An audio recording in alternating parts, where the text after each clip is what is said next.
The beauty of the Negro Leagues is that they didn't care what color you were, and they didn't care what gender you were. Toni Stone, the first of 3 pioneering women to play professional baseball.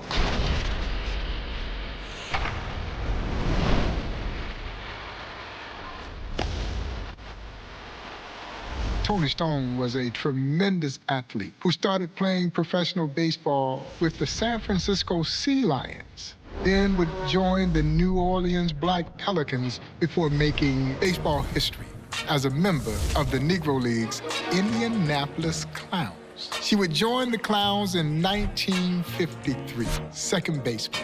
As a matter of fact, she took the roster place of someone you've likely heard his name before, the legendary Henry Aaron. I played good ball for players. Then it became City Miners, and then back east, the Clowns. Indianapolis Clowns? Yeah, the Indianapolis Clowns. You're playing second base? Second base. Was there a marketing slant to this? Of course it was. But what in business is not about marketing? But it certainly does not diminish the talent that Toni Stone brought to the table. And Toni Stone faced her own challenges playing in the Negro Leagues. Of course, she had to fit in with the fellas, and you had to earn their respect. She swings that wood just as hard as many men. And she was certainly able to do that. As a matter of fact, the more they challenged her, the more aggressively they played, trying to prove a point that she didn't belong, the better she responded. The harder they knock me, the harder they keep me, the harder I come back. I guess you could say that Toni Stone's improbable journey into professional baseball had a little divine intervention. Because when she was 10 years old, Toni Stone's parents, who was not exactly happy that she had fallen in love with baseball, and so they brought the priest to sit her down and have a conversation with her. Well, the priest had seen Toni play, and so what did the priest do? He signed her up to play for his baseball team. The rest, of course, is history. I didn't know what to really say in Cooperstown. Thank you, Mother. Thank you, Daddy. I don't know what I was thinking then. It was trying in so many ways to stay out of baseball.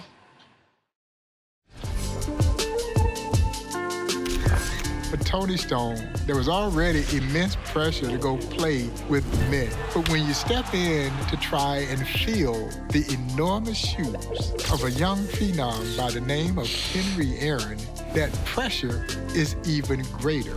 You see, Henry Aaron had played while briefly with the Indianapolis Clowns and had put on a show for the 3 months or so that he was with the Clowns. And here comes one Toni Stone to step in and fill his roster place in 1953. Now, you can't fill the shoes of the hammer, but Toni Stone rose above it all and played this game tremendously. She's among the league leaders in hitting and stolen bases. Making history as the first woman to play professional baseball.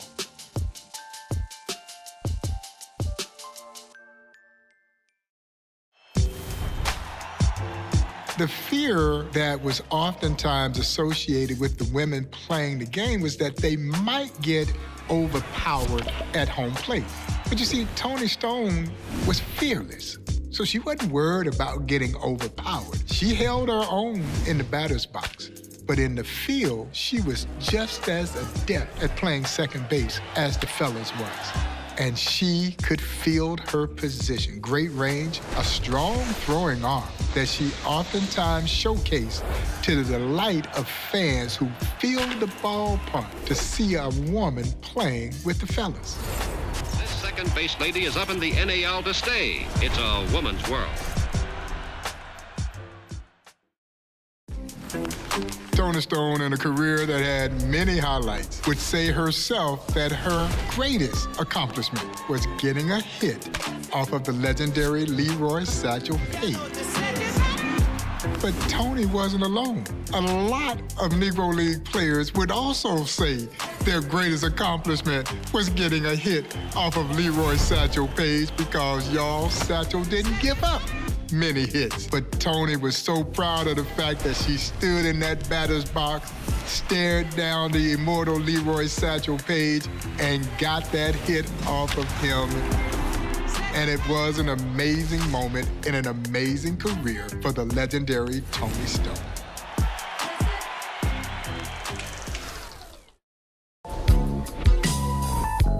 Toni Stone was a tremendous athlete. She was a multi-sport athlete.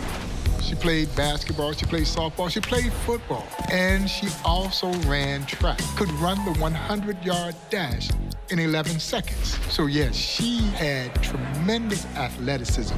Don't take my word for it. Take the word of the legendary Henry Aaron, who praised Toni Stone as a good ball player, or her teammate here in Kansas City, Ernie Banks, who could pick it himself, who would say of Toni Stone that she was smooth in the infield.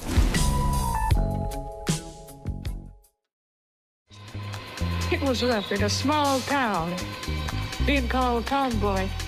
Well, that must have been hard for you then. I mean, to follow your dream like that. Yes, but I showed it now. Get you one because I got mine.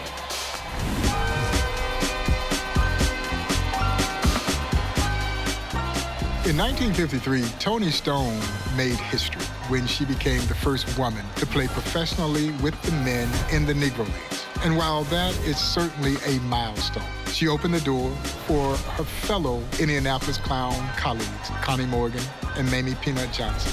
As young ladies who make their way here to the Negro Leagues Baseball Museum, many of them softball players, the look of awe that they carry with them when they are introduced to these three pioneering women who played baseball. And they played baseball with the fellas. And every so often, someone will say, well, one day a woman will play in the major leagues, or a woman will play professional baseball. And for me, I'm like, no, it won't be one day. The question is, when will it happen again? Because it already has happened.